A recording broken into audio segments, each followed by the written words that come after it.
Hello friends, स्वागत है आपका आपके अपने लीगल चैनल सोच पर प्रहार में। मैं हूं एडवोकेट सनी शर्मा और दोस्तों आज की इस वीडियो में मैं आपको एक बहुत ही इंपॉर्टेंट जानकारी देने वाला हूं। जब भी मैट्रिमोनियल विवाद चलते हैं तो आप लोगों के मन में एक प्रश्न उठता है। जब यह निर्धारित हो जाता है सामने वाले के कंडक्ट से, आपको पता चला आपकी पत्नी चली भी गई है, थ्रेट भी कर रही है, आपके ऊपर केस भी फाइल कर दिया है, तो एक चीज आपके मन में आ जाती है कि मुझे इस विवाह से बाहर आना है, यानी मुझे उसके साथ में कंटिन्यू नहीं करना है। लेकिन इसके बाद फिर प्रॉब्लम यह आती है कि स्टेप क्या लें। अगर हम डाइवोर्स केस डालेंगे तो डाइवोर्स केस तो बहुत लंबा चलेगा, जो कि एक सत्य है। तो आज की इस वीडियो में मैं उन लोगों को जानकारी देना चाहता हूं जो कि अब ये निर्णय ले चुके हैं कि उसको अपने पार्टनर के साथ नहीं रहना, डाइवोर्स केस फाइल करना है। तो डाइवोर्स केस में वो ऐसा क्या क्या करें कि केस एक तो उनके फेवर में हो जाए और दूसरा कम से कम समय में डाइवोर्स केस खत्म हो जाए। दोस्तों ये बहुत बड़ी बात है मैक्सिमम केसेज में, क्योंकि यही होता है कि लड़के की एज निकल रही होती है और अगर 10 साल वो डाइवोर्स का केस फाइट करेगा तो उसके लिए बड़ी मुश्किल हो जाएगी, उसकी सारी एज इसमें ही खत्म हो जाएगी। तो दोस्तों अब मैं जो आपको बताने वाला हूं वो ध्यान से सुनना, बिल्कुल शुरू से लेकर जजमेंट तक पूरी प्रक्रिया और कैसे कैसे आपको स्टेप्स लेने हैं ताकि आप फंसे ना और जल्दी इससे बाहर आ जाएं, वो मैं आपको समझाता हूं। देखिए, जब भी आप डाइवोर्स केस को फाइल करोगे तो सबसे पहली चीज आती है आपकी ड्राफ्टिंग, कि जो केस आपने बना करके कोर्ट में फाइल किया है वो कितना मजबूत है, कितना दम रखता है। तो दोस्तों उस समय पे ड्राफ्टिंग के टाइम पे कई बार ऐसा होता है कि आपकी जो पूरी स्टोरी लाइन होती है उसे एज इट इज आप अपने प्लेंट में लिख देते हैं, लेकिन उसकी नीड नहीं होती। नीड किस चीज की होती है? जिससे हमें बेनिफिट मिलेगा। स्टोरी होना और स्टोरी को प्रेजेंट करना दो अलग चीजें हैं।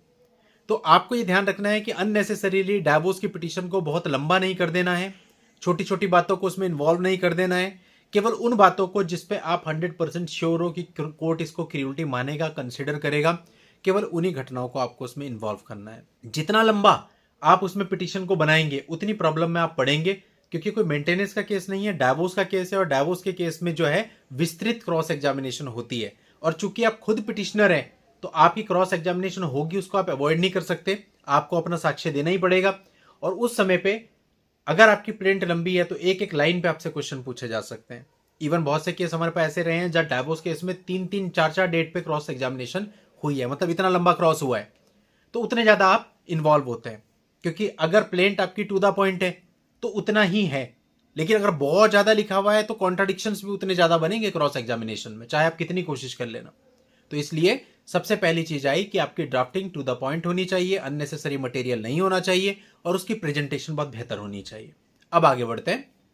इसके बाद जो वाइफ होती है 90% केसेस के अंदर सेक्शन 24HM में फाइल करती है कि मेरे को केस का खर्चा दिलाया जाए, मुझे पर मंथ का खर्चा दिलाया जाए, और अगर वो दूसरी जगह से ट्रेवल कर रही है तो मुझे ट्रेवलिंग एक्सपेंसेस भी दिलाया जाए।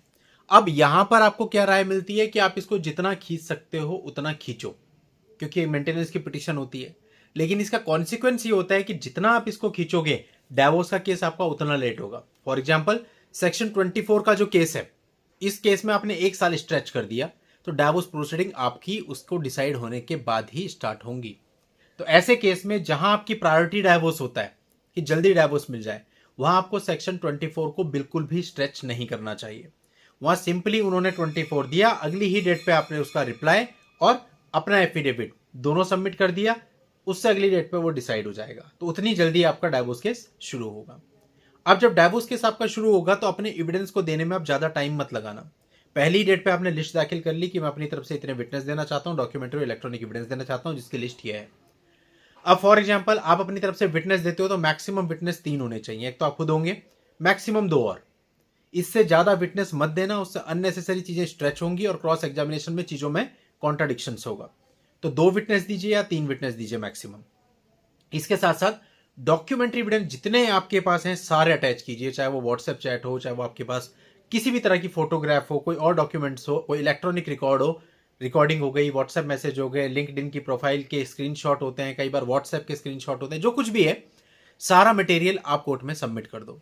देखो, अगर आप तरीके से चलते हैं तो एक दिन में आपने पहला विटनेस दिया, उसका क्रॉस एग्जामिनेशन होगा, दूसरे दिन में आपने दूसरा विटनेस दिया, उसका क्रॉस एग्जामिनेशन होगा, तीसरे दिन पे आपने सारी की सारी अपने एविडेंसेज फाइल कर दिया। यानी 3 डेट पे आपको यह लेके चलना है कि आपको अपने एविडेंसेज पूरे करने हैं। हो सकता है सामने वाली पार्टी क्रॉस के लिए किसी डेट पर एडजॉर्नमेंट लगा दे तो 4 डेट भी हो सकती है, मैक्सिमम 5 डेट आप अपने माइंड में सेट करके चलो कि 5 डेट पे आपका एविडेंस वाला पार्ट खत्म होना चाहिए।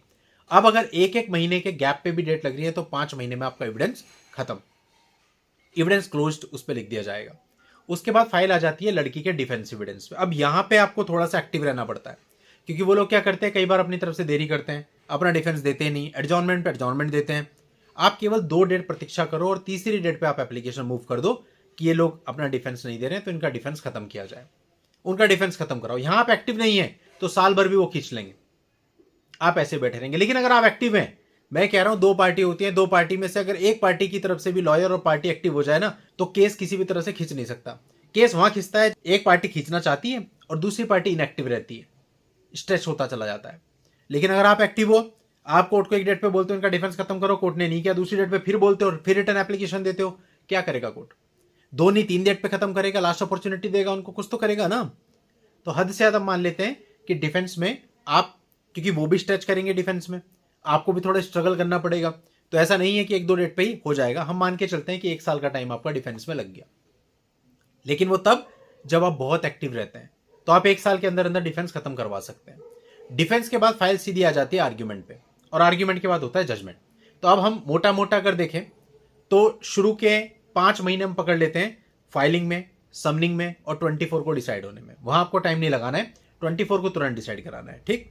फिर 5 महीने हम पकड़ लेते हैं किसमें, आपके एविडेंस में। हो गए 10 महीने, मोटा मोटा हम इसको 1 साल कंसिडर कर लेते हैं। इसके बाद अपने डिफेंस में पकड़ा 1 साल, क्योंकि उनके पार्ट पे वो रहता है, तो वहां पे थोड़ा ज्यादा टाइम लगना स्वाभाविक है। तो हो गए आपके 2 साल। अगर आप एक्टिव रहते हैं अपने डाइवोर्स के केस में, तो 2 साल में आप डिफेंस एविडेंस खत्म करवा सकते हैं। अपनी सिटी में जितने भी हमारे केस होते हैं वो सब इतना जल्दी क्यों खत्म होते हैं, कई लोग मुझसे क्वेश्चन भी करते हैं। उसका रीजन यही है, आप एक्टिव रहेंगे केस खत्म होंगे, केस खींच नहीं सकता। अब देखो दोस्तों, 2 साल आपके हो गए, उसके बाद आपकी फाइल आ गई आर्ग्यूमेंट पे। आर्ग्यूमेंट पे 1 एडजॉर्नमेंट, 2 एडजॉर्नमेंट, हद से हद तीसरी एडजॉर्नमेंट में आप फिर हल्ला कर दो। मतलब अगर वो आर्ग्यूमेंट नहीं कर रहे, एडजॉर्नमेंट दी, अगली बार आप उन पे कॉस्ट लगवा दो, सर पिछली बार भी एडजॉर्नमेंट दी थी, हमें प्रॉब्लम हो रही है, इनको बोला जाए, इनको लास्ट अपॉर्चुनिटी दी जाए या इन पे कॉस्ट लगाई जाए। हद से हद 2-3 एडजॉर्नमेंट वो खींच पाएंगे, फिर आर्ग्यूमेंट उन्हें करने पड़ जाएंगे। तो अब चलो मोटा मोटा 6 महीने और कंसिडर कर लेते हैं। तो 2.5 साल के अंदर अंदर आप अपने डाइवोर्स केस को फाइनलाइज करा सकते हो फैमिली कोर्ट से, अगर आप खुद एक्टिव हो और आप एक्टिव भूमिका निभाते हो। अब केसेज हमारे पास ऐसे ऐसे आते हैं, कभी फॉरेन क्लाइंट का मेरे पास केस आया, उसमें उनका म्यूचुअल डाइवोर्स होना है। उनको कोई सलाह दे रहा है कि म्यूचुअल डाइवोर्स का जो एग्रीमेंट होगा वो उनकी मदर के साथ बनेगा। सोचो आप कितना सेंसिबल है ये। और 12 लाख रुपए आप आउट ऑफ द कोर्ट उनको दोगे, मतलब 12 लाख रुपए में टोटल तय हुआ है। कुछ पैसे आप उनको पहले ही दोगे और बाकी पैसे जो है वो बाद में दोगे, और म्यूचुअल डाइवोर्स के लिए आपको आना नहीं है, वो वहीं से हो जाएगा बैठे बैठे। पूछा आपके ऊपर कितने केस चल रहे हैं, बोला 3। मैंने कहा अच्छा किस किस स्टेज पे, बोला पता नहीं। केस नंबर क्या है, बोला पता नहीं। FIR में किन किन का नाम है, बोला पता नहीं। मेरे को इतना पता है मेरा नाम नहीं है, यानी हस्बैंड का नाम नहीं है, मेरे परिवार वालों का नाम है। अब आप मुझे खुद सोच के बताओ कि जो चीजें मैंने आपको बताई, आपको कितना कॉन्फिडेंस आ रहा है इन बातों पर। तो एज ए लॉयर मुझे कितना कॉन्फिडेंस आया होगा उनकी बातें सुन के। लास्ट में मैंने उनसे एक ही बात कही, भैया मुझे ऐसा लग रहा है आपकी खिचड़ी खराब है, आप देख लो क्या गड़बड़ हो रही है, अदरवाइज आप फंस सकते हो इसमें। प्रोसीजर ये नहीं है जो आप मुझे बता रहे हो, क्योंकि किसी भी केस का आपको ये नहीं पता है कि किस स्टेज पे केस है, आप खत्म कैसे करोगे उसको। एग्रीमेंट मम्मी के साथ हो रहा है, 4 लाख रुपए आउट ऑफ द कोर्ट उसे दिए जा रहे हैं, और म्यूचुअल के लिए आप कह रहे हो आपको आना नहीं है।